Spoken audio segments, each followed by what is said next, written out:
Welcome to the Chasing Goalpost podcast, where we elevate authentic human stories while sharing personal finance, growth, and career insights along the way.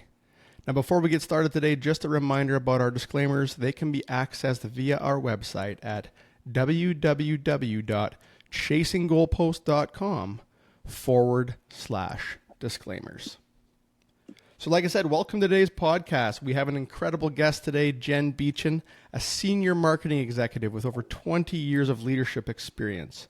Jen has a remarkable track record of guiding blue chip CPG companies and PE-backed startups to a successful exits.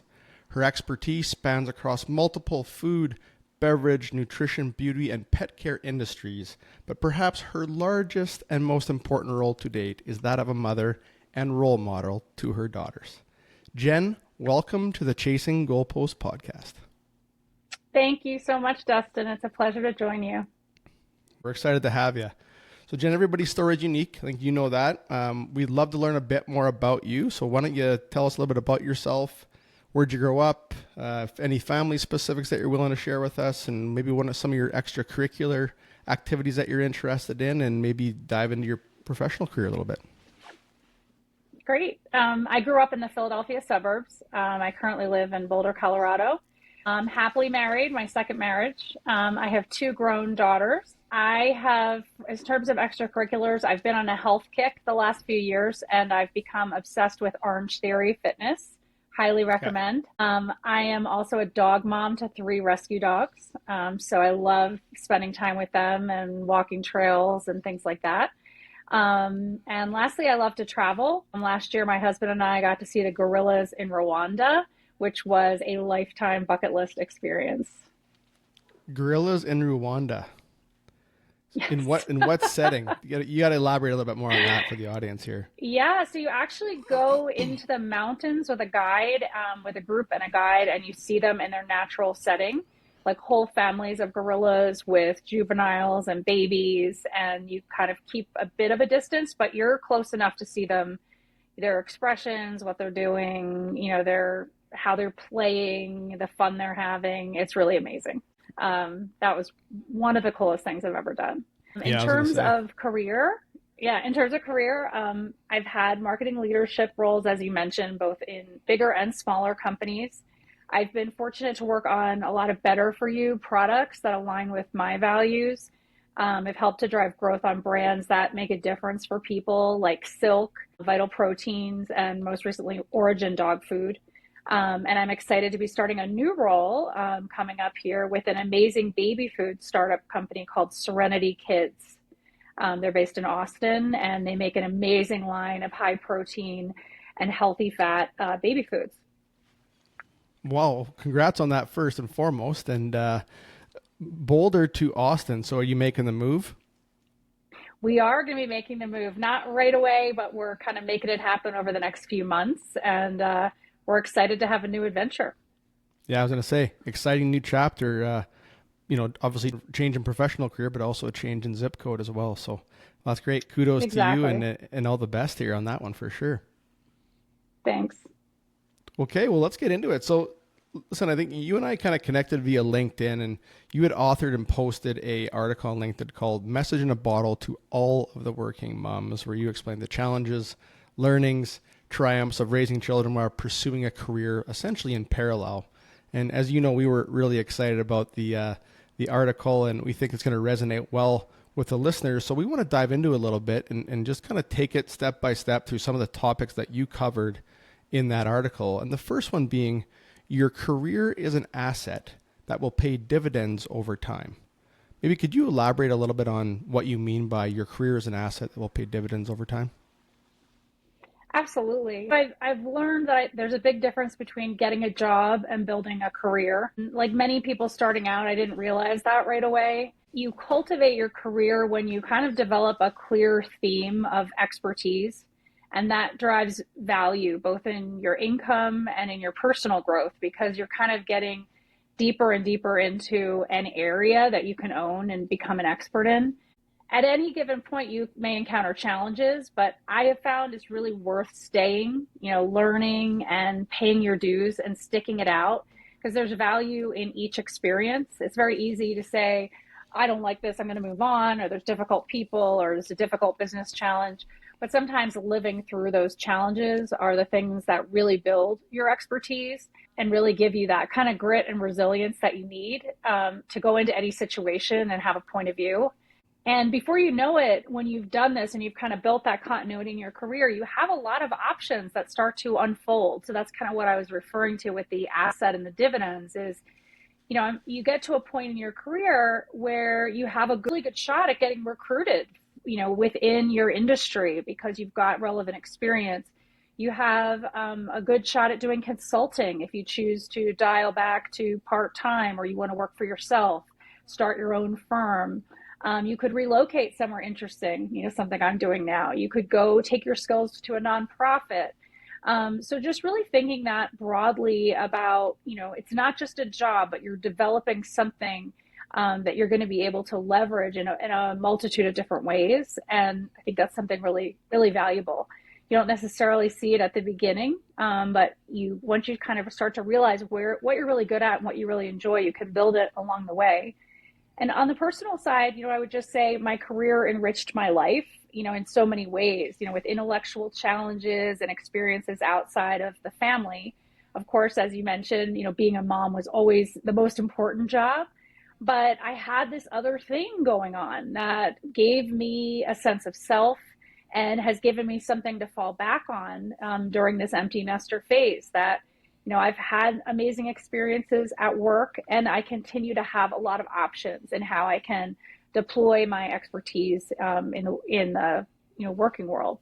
Those were the things I wanted to communicate, and I hope that people coming up today, and especially moms who are struggling, will realize that they're making an extraordinary investment in having a career that they can fall back on, that they can support their families with, and an extraordinary investment in themselves at the same time.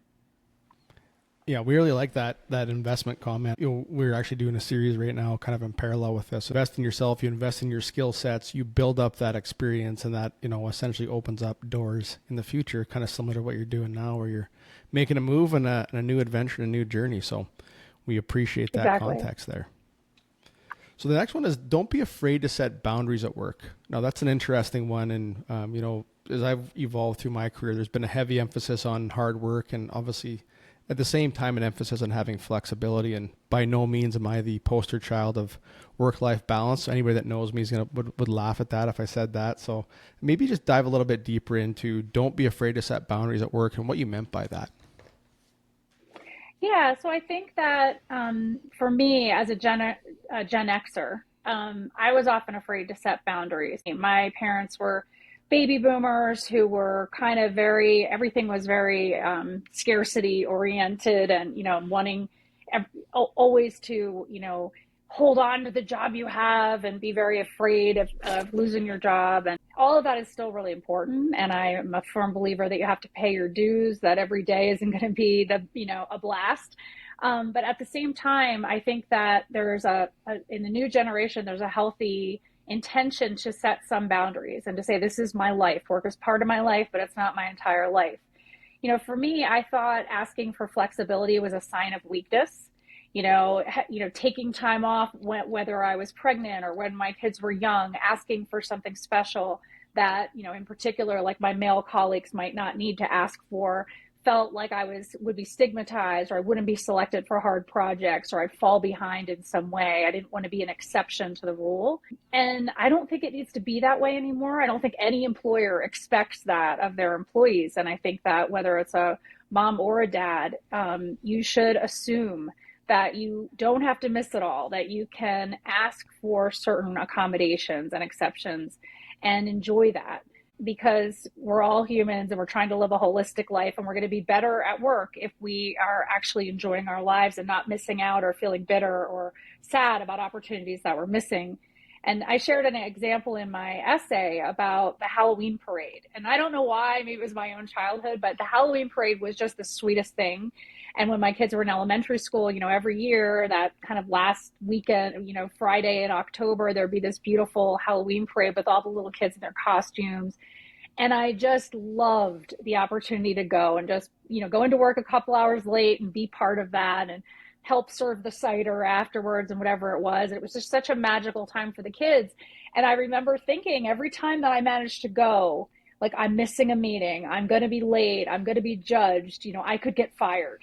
And I look at that now and I think that's just so ridiculous. You are not going to get fired. No one's going to do that, especially now. There's so much more awareness of the need for flexibility in the workplace. If you have something you have to get done that day, work on it later, work on it the night before. Don't let people down, but don't miss that moment, that thing. The whole reason you became a parent was to enjoy moments like that. So, do what you have to do to be there for those moments, and don't feel guilty about it, because that's your right as a parent.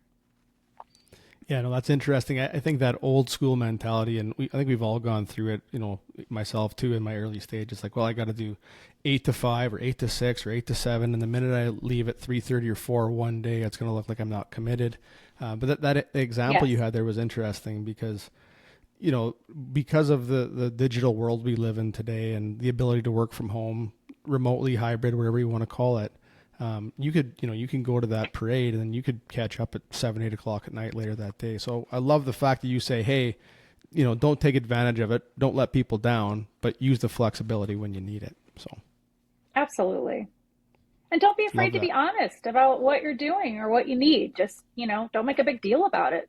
And or even ask for forgiveness, if need be, because I think more and more, as long as you're being responsible about it, people understand you're going to make trade-offs and people are going to support you doing that. Yep. Yeah. We kind of think sometimes we put people up on pedestals. Like we don't think they're human. They lay in bed just like we do, sleep at night, right? They put their shoes in the same type of way, but Exactly. sometimes we're like, oh, but they're just superhuman, or they don't live the same life as we do, but we're all kind of living the same life in a different way, I guess you'd say. Yeah. And also, if you're a manager of people, think about the opportunity you have as a role model, to say, I'm coaching my kids' soccer, or I'm going to meet the teacher night, and to walk out at 4:30 or whatever it is once in a while, because you don't realize how much you're giving other people permission, how much you're validating their questioning about what are the ground rules and what can I do from a family standpoint. So don't hesitate to be that role model and set that example. So almost like lead by example is what you're saying there on that side. Yeah, yeah. Nice. Well, that's great. Well, listen, the next piece here from the article is you won't do everything well. And we love this part about prioritizing what's most important to you. We kind of talked about that a little bit here just before, but it's interesting because it's unique because everybody has a different what's important to them stage, right? Then you kind of mentioned this. So maybe just as we're going through that, you won't do everything well. Maybe just elaborate on what you meant by that in the article. Yeah, I mean, I think when your kids are growing up, there's so much noise going around, like what happened in your childhood, who played with you, what activities you did. And now in social media, you see other moms, doing different activities or outings with their kids, and you think, my God, they're at another zoo or another this or another that. Like, where do they get the time? How do they pull this off? Or even just hearing other moms or dads talking about time that they spent can inadvertently make you feel guilty. Like, oh, well, I hardly ever do Legos with my kid. And, I never did this. So you're kind of overwhelmed with all the possible things that you could do with your kids to enjoy them, to enrich them, et cetera, et cetera. And, I think you do have to follow your own heart in what you find fun and what you enjoy doing and what you're good at. You don't have to force every single thing. If you're not a Lego person, you're not a Lego person. It's okay. Maybe you're great at drawing with them. Maybe you're great at playing outside with them, whatever it is. Find the thing that you love where you can authentically show up as your most enthusiastic self, and focus on those things, and let other family and friends take on some of the other roles. It's okay. You don't have to be the super perfect parent. And then the other thing that I kind of look back on is, are there certain things that are really important to you to do for your kids, like as a parent, and kind of trying to be like, make a plan about those things, trying to carve those things out, because it's such a blur some of the time that you kind of assume that the important things will happen, but you really have to make them happen. And when they're grown and you made some of these like really core memory things happen, you're going to be so proud that you did. You're going to enjoy those photos so much. And some of the examples that I showed, not necessarily for photos, but just openness about mental health was something that was really important. It wasn't something that was really big in my family or even in my community at the time when I was growing up, and had some anxiety and depression, especially as a young teen. So it was really important to me that that be very open in our family, and that, I shared examples of things in my life, things I've heard in other people's lives, whether it was articles, things that really kind of tried to normalize. There are going to be times in your life where you may struggle. There are going to be times where you might feel sad, where you may not be able to handle some of the feelings you're feeling. And I always want you to know that you can come to me and that we can get help if we need it. And there's no shame in that. And, I went through a divorce when my kids were still in elementary school, and I wanted to make sure that they got the support they needed during that time. And, even today, I feel very good that they're very educated in terms of how they think about their mental health and when they need help, and reaching out, and also reaching out to other people, and not, there's no stigma in what other people might share with them or need, or how they could support their friends and things like that. And that means a lot to me. The other thing that was really important to me was like helping them to see the world in some way outside of the US and, outside of Boulder, Colorado. And so I was able to orchestrate a year abroad with them when they were in 5th grade and 8th grade. And it was not a cushy expat situation. We made it work like by hook or by crook, hobbled it together. We flew over with 8 suitcases, and enrolled them in a school that I'd saved up for years to get them into a English speaking school, because a year wasn't really enough time for them not to fall back in their grade level, all these kinds of considerations. And one of my daughters didn't even want to go. She's crying as we're going to the airport and complaining. And that same daughter, when it was time to leave, was crying. She didn't want to leave. It was the best time of her life, all these types of things. And I look back on it, and it was just the most amazing, crazy year for all of us. And it wasn't perfect. We made a lot of mistakes. It wasn't the best financial decision. I left a job that I really loved. I had to come back and scramble and figure out what I was going to do. And given how conservative I had been up until that point, for me to then go to an employer and be like, well, I took a year off to take my kids to Europe, it was a big jump for me to do that. And I'm so glad that I did. It was just amazing. Not everyone has that pull to do something that crazy. Not everyone wants to deal with that kind of chaos. But whatever the thing is that you might want to do, that legacy that you might want to give your kids, think about what that might be, and try to make it happen, because those types of experiences are huge bonding for the family. You'll have stories and memories for the rest of your life. And, a lot of the maybe little misses along the way blur out a lot more easily when you've had some big imprints like those. So I highly recommend trying to do something like that. That's a big move. I mean, that's a big commitment, taking your family and moving it across the world for a full year or two. A lot of people do it for a week or two or a month maybe, but kudos to you for doing that. I love the feedback there too. I think, we have a lot of external validation in our world now. We kind of look through the lens of somebody else and say, okay, this is what success is, or this is how I should parent, or this is how I should, run my career. And the reality is, do what's best for you and what lights you up, type thing. So we love that feedback. Speaking of that, the next topic that you had on the article was it, when you're with your kids, be all in. And I mean, clearly you did that with the European trip, but as you mentioned it earlier, social media pulling our attention on a daily basis, external validation, what we just talked about, balancing personal and professional lives. Maybe just, presence is obviously a tough one. And, I think we all struggle with it. I can say personally myself, I struggle with presence at time as well, trying to, you're at home and you're thinking about work, and you're at work and you're thinking about home, or vice versa. And so maybe just give us a little bit more context on the presence piece that you wanted to talk about in your article. Yeah, I mean, I think if there's one experience, I'm sure there are others, but for me, if there's one experience that really kind of slaps you in the face about presence, it's the eyes of your child on you when you get home from work, and you have this. I remember I had this little ritual. I would drive home in the car, because you had to be in the office 5 days a week, and I would drive home and I would do this thing where you run your fingers up and down. I think it was maybe from Seinfeld or something. And it was my little cue that I had to shift gears now. I might have been tired or pissed or whatever from the day, but it was no, I am mom. I am walking in the door. and they are going to be excited to see me, and I'm going to be excited to see them, and everything else can get parked for a couple hours until they go to bed, until after bath and book and bed. And the look, of course it changes when they become teenagers. They don't really notice you walking in, but the look that they give you when they're that precious age, when it's like, their favorite person is home and they're so excited to tell you about their day. And, often it's a mixed bag of good and bad and surprising things that they may have learned or whatever.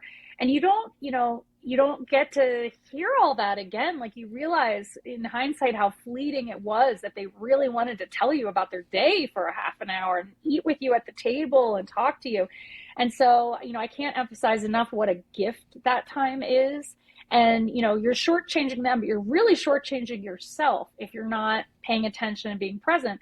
And someone, actually, I think another parent had said, put a basket on the table and everybody puts their phones in. And I thought, wow, I'm going to do that. And we did. And after a while, we didn't have to do the basket. We just knew that there were no phones at the table. But I would sit in the car with my little do-do-do-do-do, and I'd look at my phone one more time. It was a BlackBerry back then.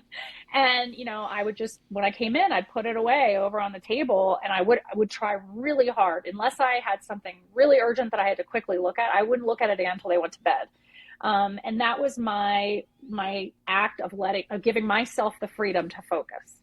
If I had that there, I wouldn't have the strength to not look at it or be worried about some email or whatever it was. So by really physically getting away from it, I gave myself that gift and gave them the gift of just being immersed in them. And I do think that being a working parent, for me, it kind of helped me, because it was like, this is my time with them.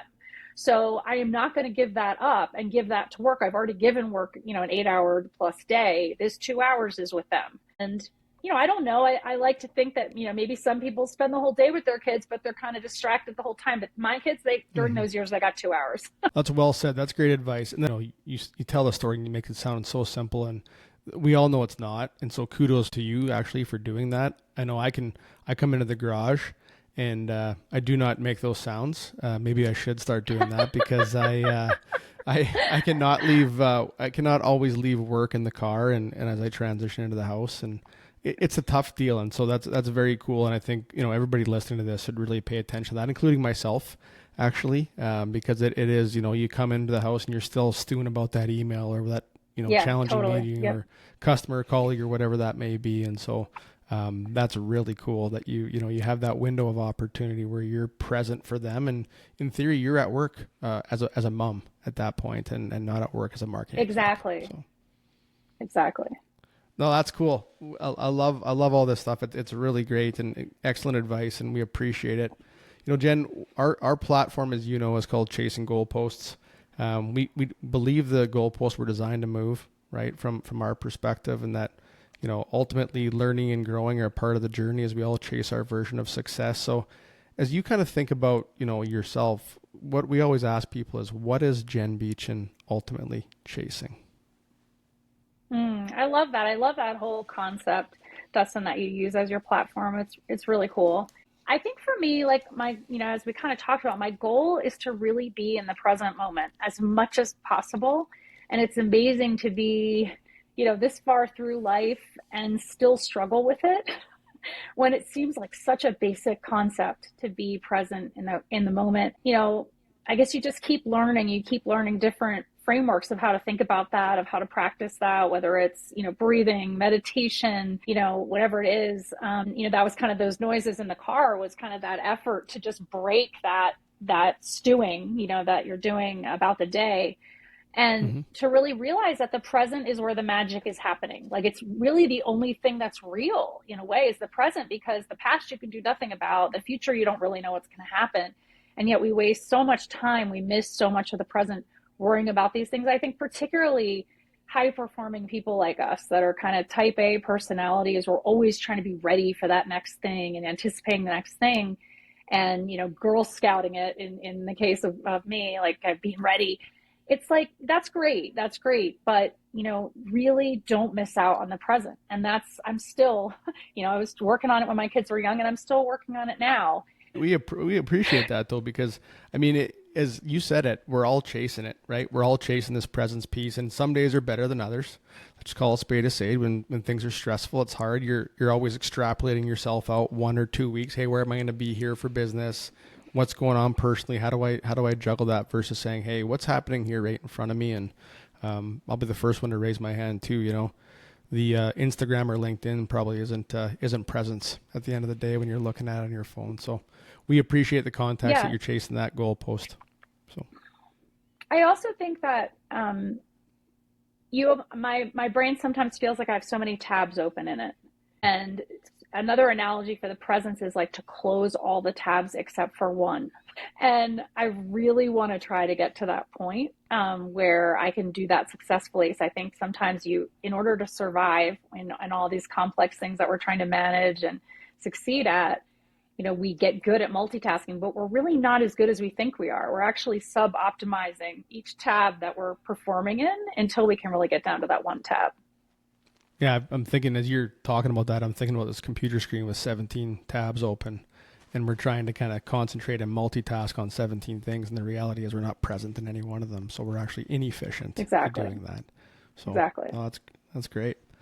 So, I mean, listen, we're going to start to wind things down here now, Jen. We've covered a lot of ground, so much great advice in this about managing a professional career. You've obviously had marketing executive leadership roles in addition to being an executive mom at home, balancing that and doing all those things that I think a lot of people would look at and say, how do you balance that in parallel, sharing your insights. That article again was just awesome. When we read it at first, I was like, we got to reach out to you and get you on the pod. And so Thank maybe for people, you. yeah, I love it. So for people that are interested in getting a hold of Jen Beechen, is LinkedIn the best way to connect with you? Yeah, feel free to message me on LinkedIn. I also have my email in my profile contact Okay. information. Either way, I'm happy to hear from people. Okay, well, that's great. So when we go live, we'll make sure the link to your bio in LinkedIn is in the show notes so they can click on that. We're also going to link the article because I think that's a pretty cool thing for people just to get quick access to as they're looking for a message in a bottle.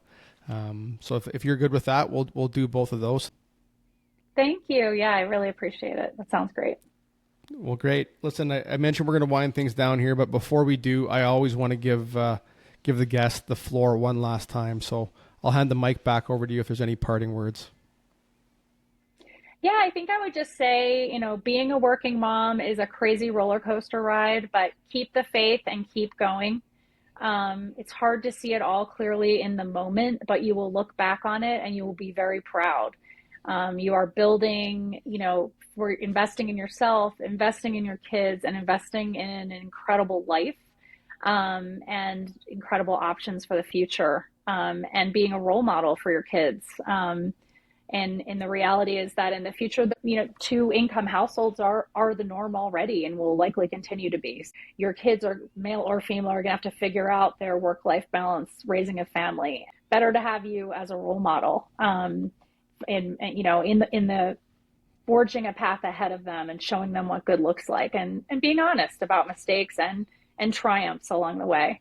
But don't give up. You're doing it great, and you're gonna do great. Awesome. Well, again, great advice. Good luck in the next chapter, and all the best as you transition from Boulder to Austin. Thank you so much. It's been great talking with you, Dustin. Yeah, thanks, Jen. Appreciate your time.